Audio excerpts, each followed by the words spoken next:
Prehispánico, parte 3. Cómo la Nueva España se fue al diablo. Si estás viendo este video y no has visto aún la parte 1 y 2, ¿qué estás esperando? Ahí explicamos sobre el origen prehispánico de nuestro país, sobre el pasado hispánico, africano, asiático, así como el origen del comienzo de lo que podríamos considerar tradiciones, cultura e idiosincrasia de lo que después sería el pueblo mexicano. Pero para los que ya lo vieron, vamos a continuar respondiendo a la pregunta de este video para variar. ¿Cómo es que si a España y a la Nueva España le estaba yendo tan bien, cómo es que esta se fue al demonio? Para esta pregunta podemos dar, cuando menos, 10 razones distintas que llevaron a la Nueva España a que se separase del reino y se convirtiera en un país independiente. De ahí que en este video trataremos de entender esas causas de manera más o menos general. Las 10 razones por las cuales la Nueva España se fue al diablo.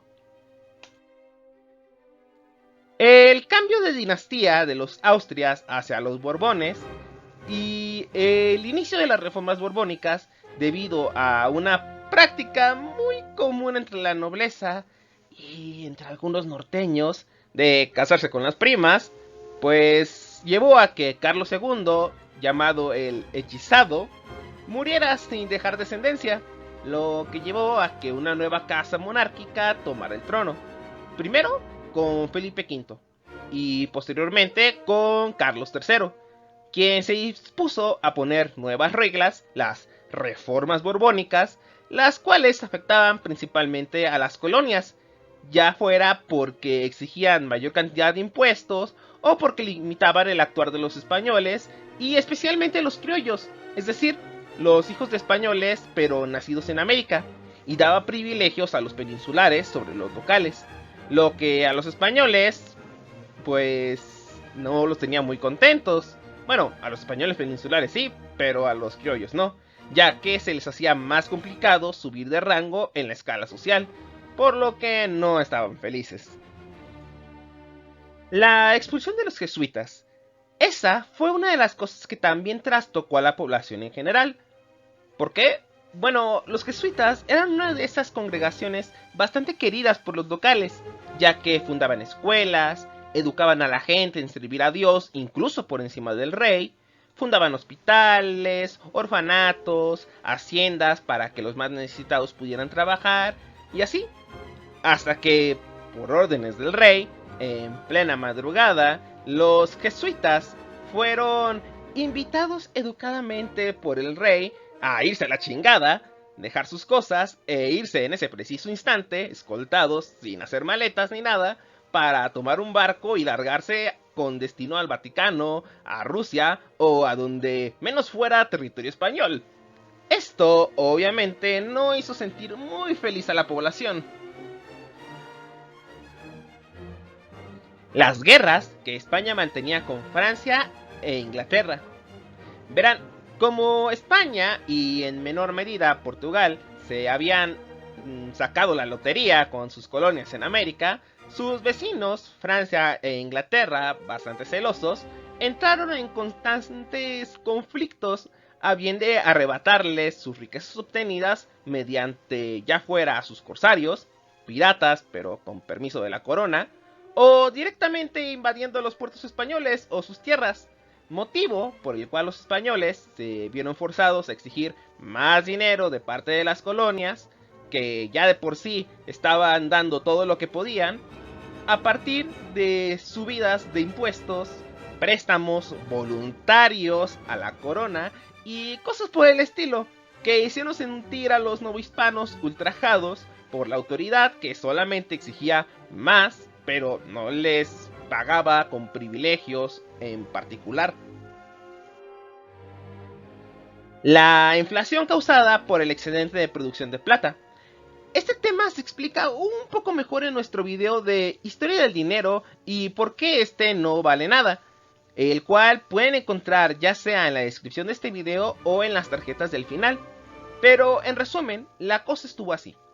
España sacó tanta plata de América que el mercado quedó inundado de ella, haciendo que ésta perdiera poco a poco su valor y fuera necesaria cada vez más sacar más plata para solucionar el problema, lo que hacía que la plata valiera menos y causando lo que hoy conocemos como inflación, algo que jamás había pasado, pero que España tuvo que enfrentar y que fue un problema muy difícil de lidiar.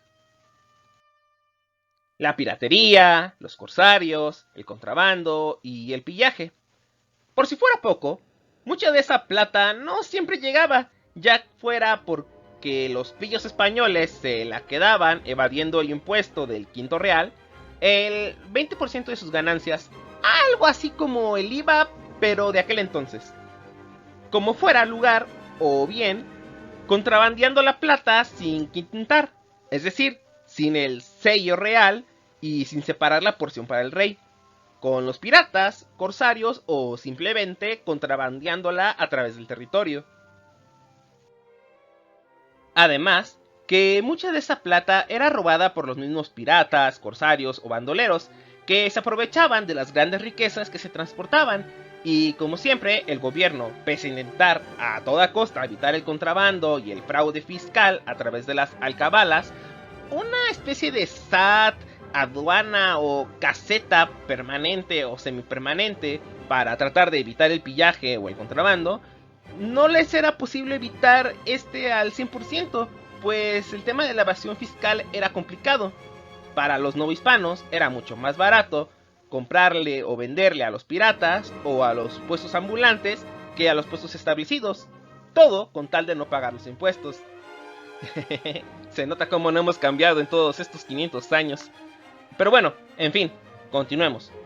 Entonces, sin ese dinero en sus bolsillos, no se podría afrontar sus guerras internas o externas y utilizar las sobras para satisfacer las necesidades de las colonias, por lo que los novohispanos no podían evitar pensar: joder, estoy pagando mis impuestos y no veo que estos sirvan para nada, al final solo terminan dándonos las sobras. De no ser porque me vigila la Inquisición, dejaría de pagar un quinto y hasta los diezmos. Pero, joder, por la Virgen, esperemos que eso nunca pase. Y aquí hago un paréntesis. Pese a lo que muchos podrían pensar, la Inquisición en México era algo así como una mezcla entre el sistema judicial, es decir, el de jueces, ministros, policía, etc., y una institución religiosa formada por sacerdotes y clérigos de alto nivel, puestos ahí principalmente para vigilar a los españoles, criollos y mestizos. No por lo general a los indios, ya que ellos estaban exentos. Era mucho más común que la Inquisición tuviera que arreglar un lío de faldas entre una pareja a que juzgasen actos de brujería, que ya para ese entonces la misma Inquisición trataba como puras patrañas de la gente descolocada o loca. Era más probable que te murieras a causa del aburrimiento encerrado por estar esperando sentencia a que murieras a causa de las torturas. Así que lamento decepcionarlos, pero si bien la Inquisición o Santo Oficio tenía sus famosos métodos de tortura, rara vez eran necesarios aplicarlos, pues causaban tanto terror la idea a las personas que preferían compensar a pesar de no ser culpables. Total, un juicio podía llevar a costar hasta varios años para que se dictase sentencia, pues solo el rey podía emitirla, y pues el rey no estaba aquí, por lo que había muchos trámites burocráticos de por medio que podían llevar años y años. Y créanme, nada más da miedo que los trámites burocráticos españoles. Los digo por experiencia propia. La llegada de ideas ilustradas. Con la piratería y el contrabando, comenzaron a llegar a la Nueva España libros prohibidos. No, a este tipo de libros prohibidos no me refiero, aunque también ese estaba en la lista. No, me refiero a los libros de ilustrados revoltosos y liberales, como El contrato social de Rousseau, obras de Voltaire, Locke, Hobbes, entre otros. Textos que supieron llegar a las clases altas, tanto comerciantes, clérigos, militares o criollos, que por los abusos de la corona que consideraban quizá el rey si viniera directamente aquí, él los pudiera resolver los problemas por sí mismo en vez de los gandules inútiles que tenían por virreyes y que los criollos realmente despreciaban. La invasión napoleónica a España. Esa fue la gota que derramó el vaso de todas las poblaciones en América. ¿Qué pasó? Bueno, en 1808, básicamente Napoleón Bonaparte, tras timar a Carlos IV, el guapetón de la izquierda, diciéndole que pasaría sus tropas para invadir Portugal, el enemigo en común de los dos, pues dijo, pues ya estando aquí, pues de una vez invado España. El rey Carlos, sin mucha objeción, entregó el trono al hermano de Napoleón, José Bonaparte, alias Pepe Botellas. Ya se imaginarán el porqué. Glup, glup, glup, glup, glup. Dejó que encarcelaran a su hijo, Fernando VII, y pasó a ser conocido como el Deseado, pues preferían a él que al cobarde de Carlos o al hermano de Napoleón. Honestamente no sé por qué. Digo, Fernando VII al final terminó siendo un pésimo rey. Primero, violando la Constitución de Cádiz de 1812, que era lo que lo legitimaba como rey después de que los españoles mandaron al diablo a los franceses, porque según esto, limitaba su poder como rey. Y después la aceptara en 1821 y con ello terminó perdiendo casi todas las colonias que estaban a su cargo. Cuando, bueno, al final los españoles que iban a saber, misterios de la vida supongo. Por primera vez en su vida, los novohispanos en América no tenían idea clara de a quién seguir. El legítimo rey ya no estaba, lo que en teoría deslegitimaba a las autoridades a cargo en la Ciudad de México, es decir, al virrey, por lo que a quién debían obedecer. Por un lado, la gente quería que todo se mantuviese igual, pero por otro, si el virrey ya no representaba al rey, entonces, ¿quiénes eran ellos para darle órdenes? No eran más que un mal gobierno que no tenía ni idea de qué hacer. El descontento de los criollos por no poder acceder a los puestos de poder y de las castas por reclamar más derechos para ellos.